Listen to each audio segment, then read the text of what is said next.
You finally sit down. No phone, no emails, nothing urgent pulling at you. Ooh. So why does that peaceful moment get hijacked almost instantly by a wave of guilt? A little voice shows up. You should be doing something, even though there's nothing to do, even though your body is begging you to stop. If that sounds familiar, I need you to hear this clearly. That feeling isn't laziness. It's not a character flaw. It's psychology. And by the end of this video, you'll understand exactly where it came from, why it's lying to you, and how to finally sit still without your brain sounding an alarm. Here's the strange part. We live in the wealthiest, most technologically advanced era in human history. We have machines that do our laundry, robots vacuuming our floors, and yet we are more exhausted than ever. Last year alone, American workers left 768 million vacation days unused, sitting there, unclaimed, like a gift nobody let themselves open. And it's costing us. 77% of employees report experiencing burnout at their current job. Burned out people are more likely to get sick, more likely to quit, more likely to just break down. Stanford researchers found something almost comedic. Productivity falls off a cliff after 50 hours of work in a week. Past 55 hours, extra work is basically pointless. You're just spinning the wheel. So if overworking doesn't even work, why can't we stop? The answer isn't in your inbox. It's not in your to-do list. It's buried much deeper in how your brain was built to survive. Let's dig it up. Part 1. The training. Think back to childhood. Good grades earned praise. Chores earned allowance. Helping around the house earned a warm, good job. This is basic operant conditioning. Reward the behavior you want repeated. But what happened when you did nothing? Often, nothing good. Don't just sit there. Go find something to do. Idleness wasn't neutral. It was suspicious. Fast forward to adulthood. The lesson didn't disappear. It just got a new delivery system. Notifications, emails, little red badges on your apps. Every completed task gives your brain a tiny hit of dopamine. Check the box, feel the buzz. Answer the email, feel the buzz. Your brain starts running on task completion like a slot machine. But resting doesn't give you a checkbox. There's no ding, no reward. So your brain starts treating rest like it's missing something, like you forgot to earn it. Part 2. The inheritance. This didn't start with smartphones. Centuries ago, sociologist Max Weber noticed something. In many Protestant communities, hard work wasn't just practical, it was moral. Idleness was treated almost like a sin. Discipline was a sign of virtue. Weber called it the Protestant work ethic. And here's the twist. The religion faded for a lot of people, but the belief system didn't. It evolved into something researchers now call internalized capitalism. Your worth becomes tied to your output, not what you feel, not who you are, what you produce. So the moment you stop producing, that price tag drops, and your brain reads that drop as a threat. Not a physical threat, an identity threat. Researcher Brené Brown put it simply, we've conflated busyness with worth. It's not really about the work anymore.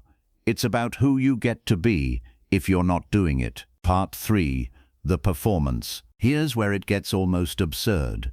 In a lot of workplaces, busyness isn't just a feeling, it's a costume. People perform it. Answering emails at 11 p.m. packing schedules until there's no white space left. Why?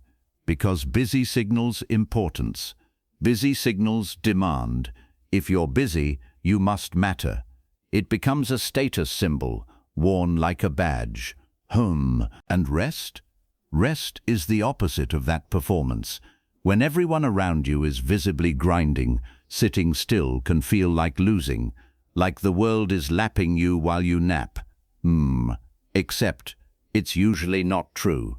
Half the people rushing past you are just as burned out, just better at pretending. Now here's where the story gets genuinely fascinating. Because rest isn't just an emotional experience, it's a biological one. And your brain has a very specific system built just for it. It's called the default mode network. Neuroscientists discovered that when you're not focused on an external task, this network switches on. This is the system responsible for self-reflection, processing memories, consolidating what you learned that day, and connecting ideas you didn't even realize were related. That aha moment in the shower? That sudden solution to a problem you'd been stuck on for days? That's the default mode network, quietly working while you thought you were doing nothing. But here's the problem. The average person checks their phone 96 times a day. That's once every 10 minutes. Every single check interrupts this network before it can fully switch on. So the brain never gets to finish its background processing. It's like restarting your computer over and over, right before the update installs. Skipping rest isn't saving you time. It's skipping the update your brain desperately needs. And over time, that unfinished update has a cost. And here's the moment where everything clicks into place. We've been taught that rest is something you earn. Finish the list, then relax. But look at that list. Really look at it. It never ends. It's not designed to end. There is no version of done, which means if you're waiting to earn your rest, you will wait forever. That's not a coincidence. That's the trap. You don't earn your right to breathe. You don't earn your right to sleep. Rest belongs in that same category. It is biological, not moral. Elite athletes figured this out decades ago. They don't see recovery as weakness. It's built directly into their training plan. Rest days aren't optional, they're strategic. Knowledge workers are just starting to catch up. We call it burnout. But really, it's just what happens when a system runs with zero scheduled recovery. Psychologist Devon Price says it best. Laziness isn't a character flaw. It's usually a sign of exhaustion wearing a disguise. Pryd naud pod moriat me. So the next time that little guilt gremlin whispers, you should be doing something, you can finally ask it a real question. Doing something for who? For what? Because rest isn't the absence of productivity. It's the process that makes real productivity possible in the first place. So where does that leave you? Start noticing the difference between rest and numbing. Scrolling isn't rest. Your brain is still working, still absorbing, still on. Real rest looks boring. Staring at a wall, sitting with a coffee, doing genuinely nothing. Try scheduling it, the same way you'd schedule a meeting.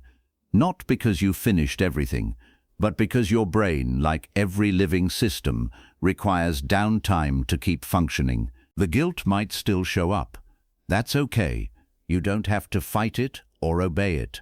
You can just notice it and stay seated anyway. We were taught that our value is something we produce, that stillness has to be justified, that rest is a reward you have to unlock. But your brain was never built to run without stopping. It was built with an entire system, quietly waiting for the moments you finally let it switch on. So today, if you get a quiet moment, try something radical. Just sit there, on purpose, and let that be enough.